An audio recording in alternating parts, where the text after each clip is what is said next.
Oke, kita lanjutkan kembali ya. Oke. Nah, di desain juga seperti itu ya. Tadi sudah saya jelaskan juga bahwa dalam melakukan pendesainan atau perancangan perangkat lunak itu ada beberapa hal yang perlu Anda perhatikan pada saat prakteknya. Oke. Yang berikutnya itu adalah construction practice ya. Pada saat melakukan coding. Nah, pada saat melakukan coding ada beberapa hal yang perlu Anda perhatikan. Yang pertama ada beberapa prinsip ya dari coding. Yang pertama adalah preparation before coding. Jadi ini persiapan sebelum Anda melakukan coding ya. Sorry, terklik ini. Oke. Nah, ini yang perlu Anda perhatikan. Yang pertama adalah memahami masalah apa masalah yang akan Anda pecahkan tentu saja dengan kita melihat desain yang ada, memahami prinsip dari desain dasarnya, kemudian memilih bahasa pemrograman apa yang akan kita buatkan perangkat lunak ini, kemudian pilih lingkungan pemrograman yang menyediakan alat yang akan membuat pekerjaan kita lebih mudah. Ya, misalnya ada software lain yang membantu perangkat lunak awalnya, kemudian membuat satu set unit test yang akan diterapkan setelah komponen ini biasanya berhubungan dengan compilernya atau penerjemahnya. Kemudian ada lagi yang pada saat kita as you begin coding, pada saat memulai, ya.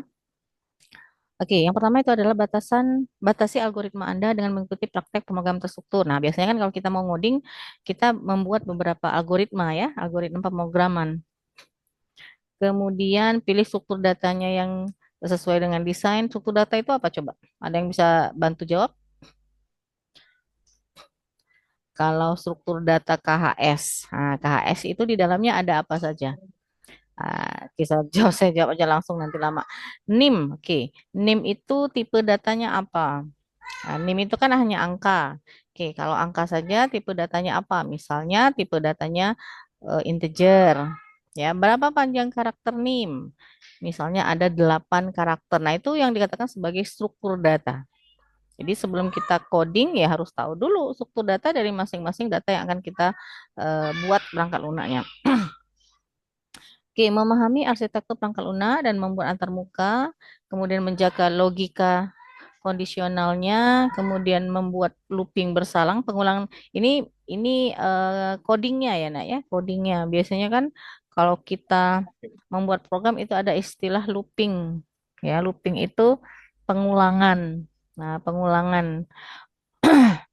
Lu ada namanya looping, ada yang namanya looping bersarang. Kemudian pilih nama variabel yang bermakna. Nah, nama variabel dari struktur data yang akan kita buat itu harus punya makna. Masih ingat enggak kalian apa syarat-syarat penamaan variabel? Misalnya nih mau data mahasiswa. Nah, variabelnya kan nama, misalnya NIM. Jangan kamu buat A, B, C, D, kayak bingung, A itu apa? B itu apa gitu kan? Nah, kalau kita buat nama, oke, nama berarti mungkin saja nama mahasiswa kan seperti itu. Eh, apa tadi? Oke, tadi berkaitan dengan variabel. Apa benar syarat penamaan variabel? Ramadona, apa syaratnya Rama? Kebenaran audionya terbuka, dimatikannya lagi. Apa syarat kalau kita nak buat variabel, nama variabel dalam pembuatan program? Masih ingat? Mudah dipahami Bu dan mudah dimengerti. Bukan itu syaratnya. Boleh tidak ada spasi? Nggak boleh Boleh Bu. nggak kalau iya, yang pertama bahwa nama variabel tidak boleh ada spasi. Oke, yang kedua apa? Yang enggak? Yang kedua apa? Case sensitif Bu, case sensitif. Maksudnya? Maksudnya Asari Kayak menggunakan dua variabel yang berbeda Bu. menggunakan dua variabel maksudnya apa tuh? Lupa galau. Boleh enggak nama Bisa variabel? gitu. Oke, sekarang saya tanya, boleh enggak nama variabel itu diawali dengan angka? Nggak boleh Bu. Nah, itu ya. Itu kan syaratnya. Enggak boleh ada spasi, enggak boleh diawali dengan angka, apalagi? Boleh enggak dia ada simbol?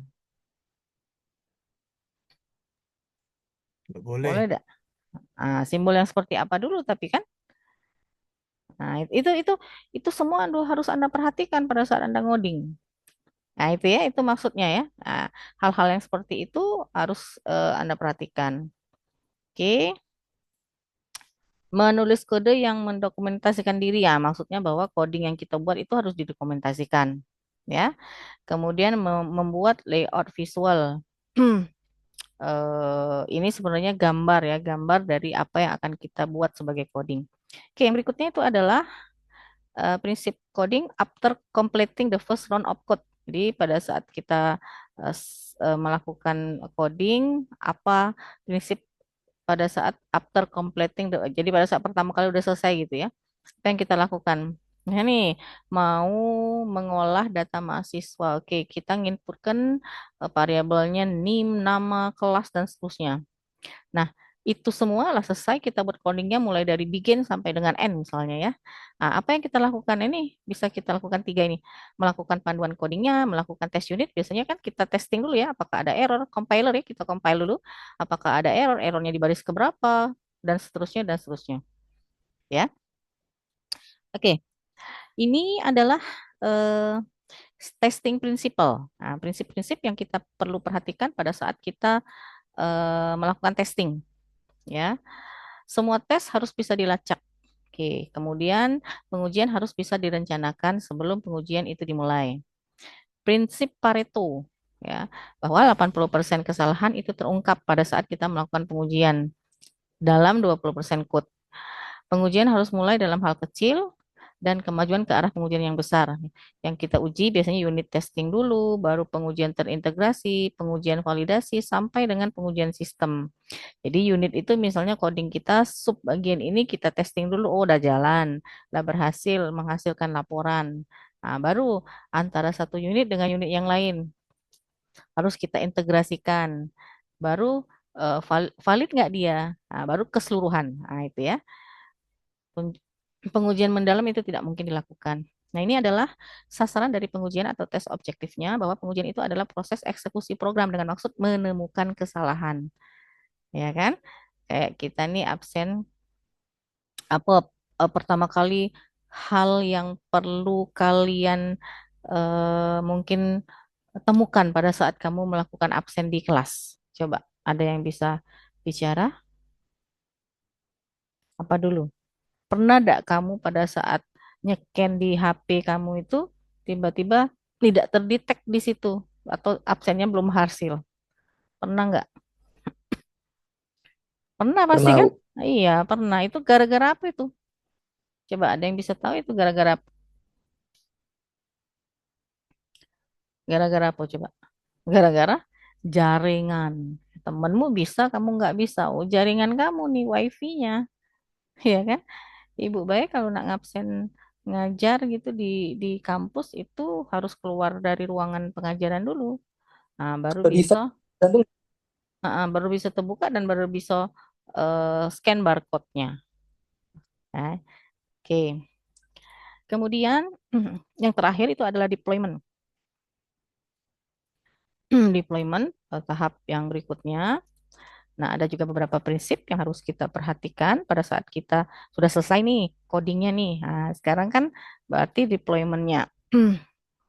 Oke, yang pertama bahwa harapan pelanggan untuk perangkat lunak harus dikelola hati-hati untuk tidak menjanjikan terlalu banyak atau untuk menyesatkan pengguna. Nah, ini perlu diperhatikan. Kemudian sistem aplikasinya harus lengkap ya, baik itu pada saat pemasangan dengan melakukan instalasi, install, maupun pada saat pengujian. Dukungan harus ditetapkan sebelum software diserahkan. Bahan ajar harus diberikan. Nah, bahan ajar ini maksudnya kita membuat tutorial penggunaan, ya tutorial atau cara memakai perangkat lunak yang akan Anda buat. Nah, nanti di bab 5 juga Anda akan buat tutorialnya bagaimana cara menggunakan perangkat lunak yang sudah Anda buat. Nah, software yang salah pada saat pengujian misalnya ada beberapa hal yang masih salah, ada yang tidak jalan dan seterusnya, dibeneri dulu gitu baru diserahkan. Ya. Oke, slide berikutnya mengenai computer based system. Mungkin Anda bisa lihat bahwa komputer based system itu kalau kita lihat sebenarnya ada beberapa poin yang perlu kita perhatikan ya. Ini komputer based system kalau menggunakan 4 komponen sistem bahwa yang akan kita buat atau yang bakal Anda buat itu pasti akan berhubungan dengan 4 konsep ini. Yang pertama adalah software. Nah, ya, software apa yang kita gunakan, mulai dari programnya, struktur datanya, prosedurnya, metodenya, kontrolnya, dan seterusnya. Hardware, Anda buat spesifikasi dari hardware yang Anda gunakan. Apa saja, kalau pakai komputer atau laptop, apa spesifikasi laptop yang Anda pakai itu kan di bab 3 ya. People, nah, siapa yang terlibat? Database tentu saja pasti ada ya. Oke, dan seterusnya dan seterusnya. Silakan dibaca saja teori-teori ini karena teori-teori inilah nanti sebenarnya bakalan kayak itu pada saat mengerjakan tugas ya. Oke, persiapan untuk besok. Besok kita akan saya jelaskan template-nya dulu yang di bab 5. Siapkan tugasnya masing-masing. Besok kita Zoom meeting aja dulu. Minggu depan baru kita tetap muka lagi. Jadi siapkan file template-nya besok di rumahnya masing-masing. Kemudian Anda akan saya suruh untuk membuat tugas di bab 5. Tapi bab 5-nya tentu saja harus tahapan pengembangan sistemnya harus sama dengan bab 4. Jadi misalnya nih bab 4 Anda menggunakan apa namanya? hmm, menggunakan metode waterfall. Oke, waterfall yang pertama apa misalnya? Tahap yang pertamanya itu adalah planning. Nah, nanti di bab 5 implementasi 5.1-nya adalah planning ya.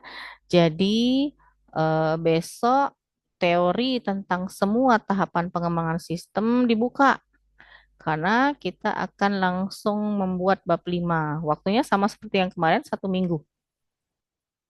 Ya, waktunya sama seperti yang kemarin itu 1 minggu. Nah, minggu depan kita akan buat skenario.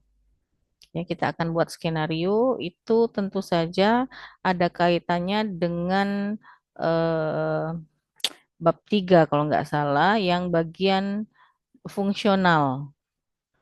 Jadi proses-proses apa saja yang harus ada di program yang Anda buat. Contoh, contoh yang tadi aja.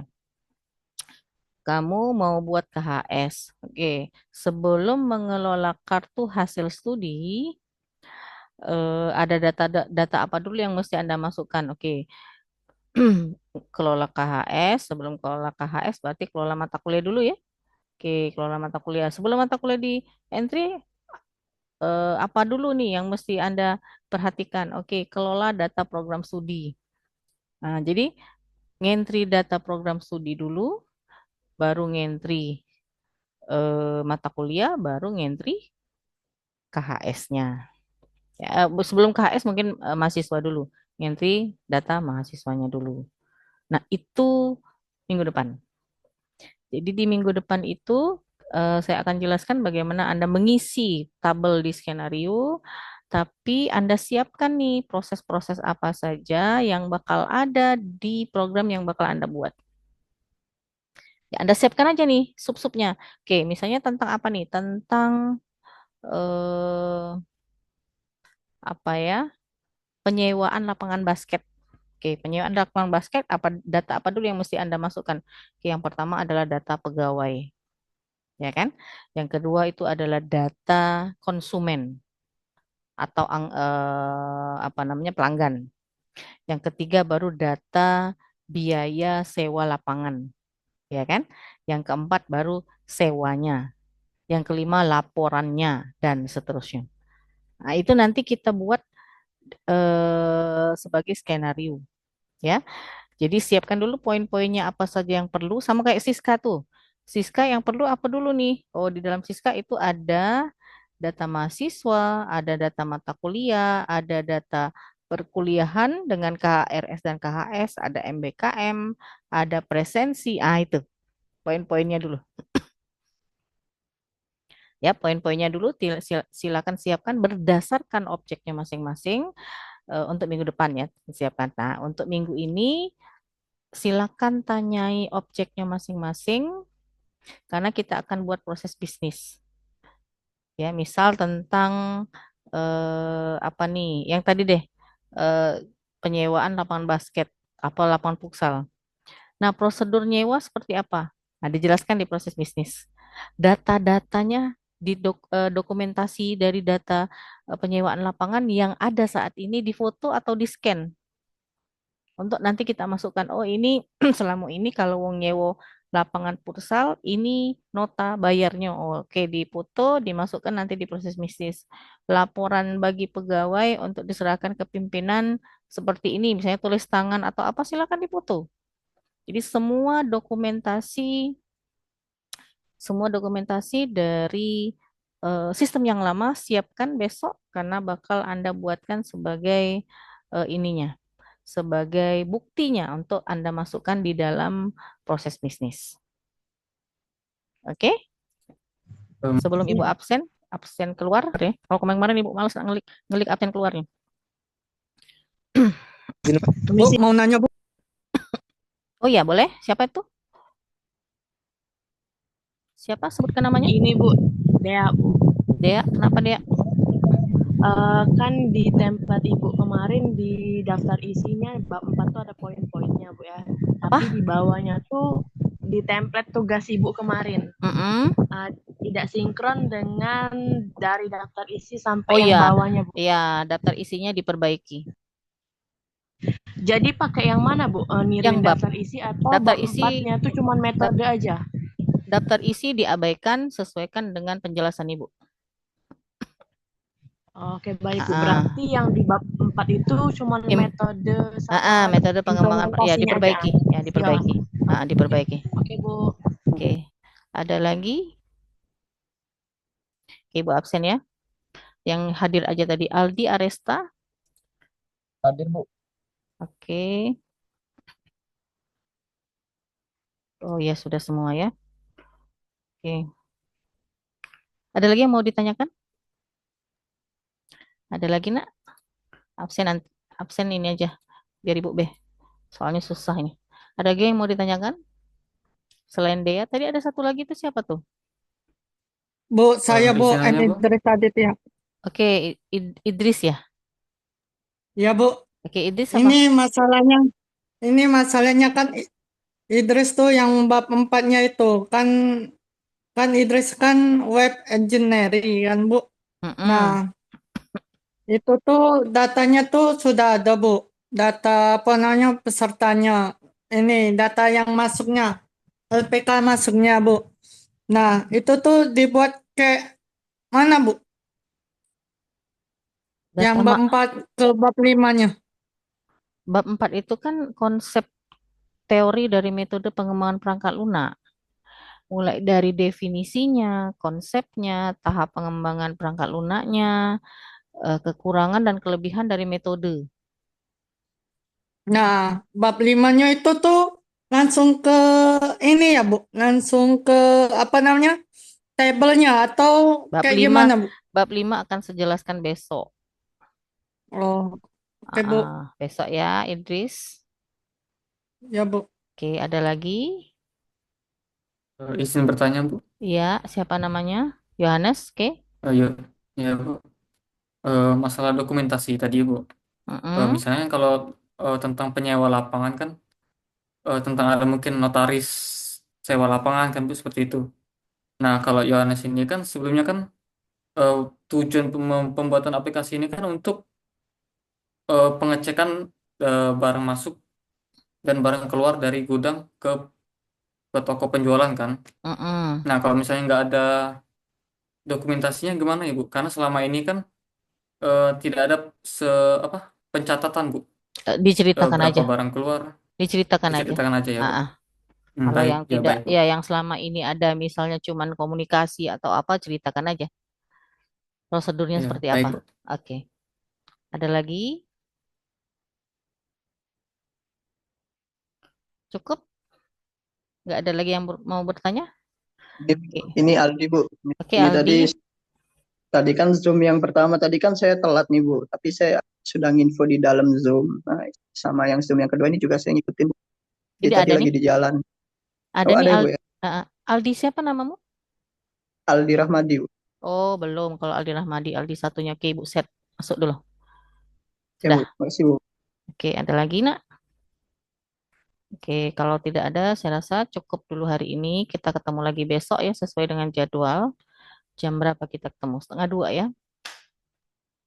Oke, kita ketemu lagi. Siapkan template tugasnya masing-masing. Ya,